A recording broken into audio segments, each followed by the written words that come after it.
mbooloo mi génne tuuti maa ngi nuyu sama confrère ak sama conseiller yi nekk fii technicien yi tout le monde ñi nga xamante ni yëpp dañu ñëw associé wu ci xeex pour la libération de Pape Alé.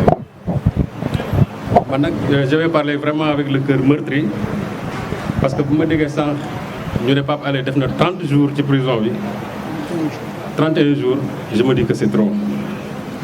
C'est trop parce que on a mené ici des batailles pour les mêmes causes.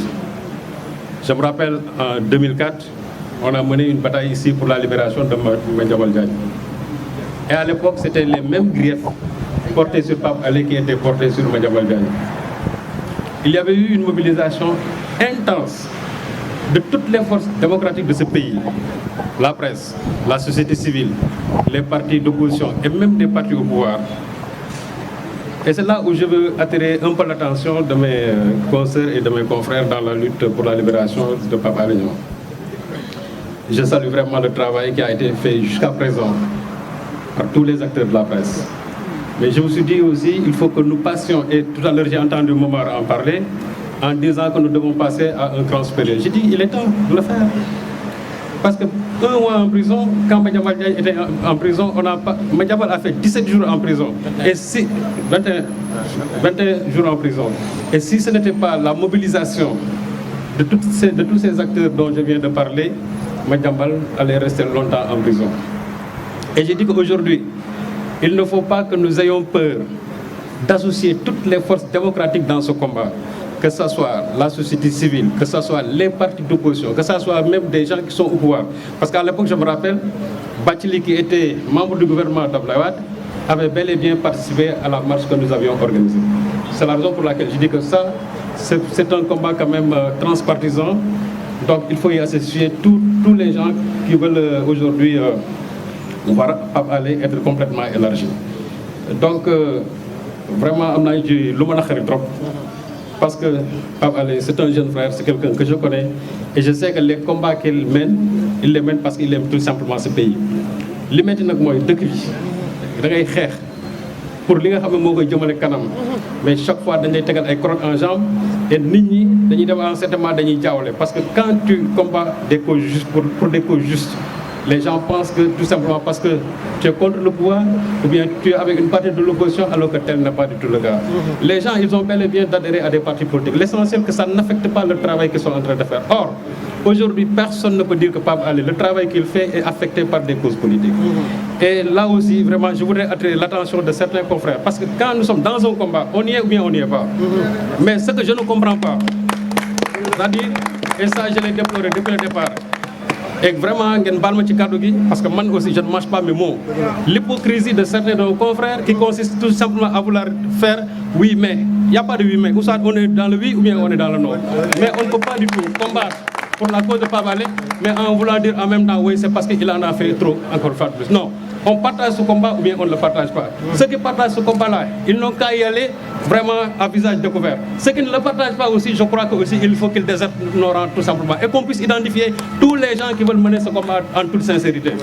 Je crois qu'il faut vraiment qu'on cesse cette duplicité qui consiste tout simplement à vouloir en même temps dire que je combats pour Pape Alé, mais je l'enfonce en même temps. Et ce que j'ai dit, c'est pas un combat pour la libération de Pape Alé. Ku ko def sa bopp nga koy defal. Man li ma gëm mooy li Angela Davis doon wax. Si les gens viennent le matin pour moi, ils viendront le soir pour toi. Donc il faut que nit ñi xam loolu. Fii li fi Pape Alé def bañ jàpp ko. Chaque confrère, chaque consoeur mën na la dal. Et en ce moment-là, tu auras besoin de l'ensemble des forces de ce pays-là, démocratique de ce pays, pour que ñu tirer vraiment de cette situation. Donc li may wax moo di combat bi, il faut que ñu intensifier. Il est vrai que ñii kenn amul seen fay li ñu mën ñu ngi koy def mais ñun dañ leen war a dooleel non seulement indi ci sunu xel indi seen xalaat def ci sunu doole def ci sunu xaalis. Parce que c'est un confrère qui est en train de croupir dans les geôles de Sébikotane alors qu'il n'a absolument rien fait. Man, quand j'entends même les gens parler de procès, je dis non. Pape Alé ne doit même pas aller en procès. Il n'a fait absolument rien qui puisse lui valoir aujourd'hui un procès. Il a fait son devoir de journaliste. Il doit être élargi parce que absolument, il n'a absolument rien fait. Maintenant, vouloir accréditer, comment dirais-je, la thèse d'un procès éventuel, man je n'adhère pas à ça. nañ ko bàyyi parce que deful dara il n'a fait que son travail de journaliste. dans les pays démocratiques journalistes bu ñu defoon lii tey dañu war a féliciter. l'histoire de Watergate est là les gens qui l'ont fait on les a félicités ils sont restés dans l'histoire. Mediapart barki démb quand on a voulu les censurer gis nga comment les gens sont mobilisés pour ça. je crois que ce même combat nous devons aussi le mener pour Pape Alé. encore une fois combat bi du pour Pape Alé ku ko def sa bopp nga ko defal parce que nag ñun ñëpp nous sommes dans l'antre vraiment du cyclone. ku bëgg yóbbu xam ne bu ñu paree ci moom bu ñu ko bàyyi mu jàll. en tout cas man je suis déjà sur la liste il paraît on a fait circuler une liste. mais je dis man li may def du ma ci mës a arrière. qu'on me mette en prison qu'on me tue qu'on me liquide ça c'est pas mon problème. l'essentiel c'est que le travail que je suis en train de faire je le ferai en toute conscience.